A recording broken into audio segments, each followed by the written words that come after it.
नमस्कार जय जगन्नाथ यात्रा दरबार चैनल रे आपण मानकु स्वागत। यात्रापाटी सह चुक्ति खिलाफ को नहीं उपजिथिबा विवाद रे पड़िला पूर्णच्छेद।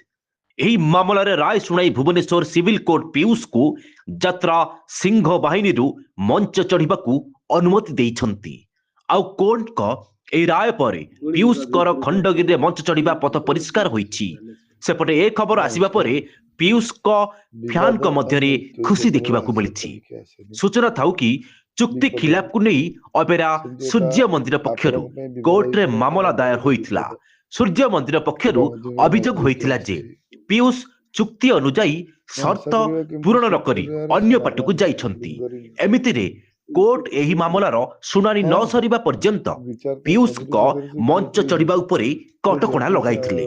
तबे वर्तमान मामलार राय आसिबा परे खंडगिरी यात्रा मंच रे पीयूष चढ़ी पारिबे कि नाही सेथिरे जबनिका पड़िछि।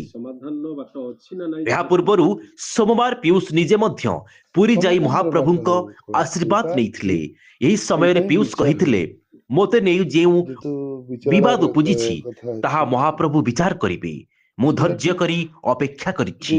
दर्शकंक भल पाइबा ओ आशीर्वाद रहिबो ओ महाप्रभुंक आशीर्वाद रहिबो। मु निश्चय मंच चढ़िबी। जो माने मो विरुद्ध रे जाइछंती सेमानकर बहुत अहंकार होइछि ओ निजको मु बोली भाबुछंती। तेणु आशा अछि खंडगिरी मेला रे मु निश्चिंत यात्रा परिवेषण करिबी बोली महाप्रभुंक दर्शन परे पीयूष प्रतिक्रिया रखिछंती। यात्रा रिपोर्टर नवकिशोर माणिक, वॉइस ओवर प्रियरंजन विश्वाल, यात्रा दरबार।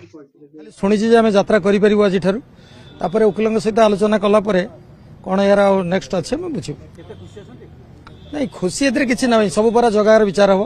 आम कहितले प्रकृतर विचार जगा करछंती, न्याय निश्चित मिलिबो। आपण सतपथ रे अछंते बोले आदि जीति गले धर्मर सबले जय हुए हला। मो ठारू बेसी पीयूष को कष्ट होइतिबो कारण सब कलाकार मानकर स्वप्न थाए खंडगिरी चढ़िया पे। से बहुत चिंता रे थिले। भगवान ताकू भी आशीर्वाद करछंती से मंच चढ़िबो।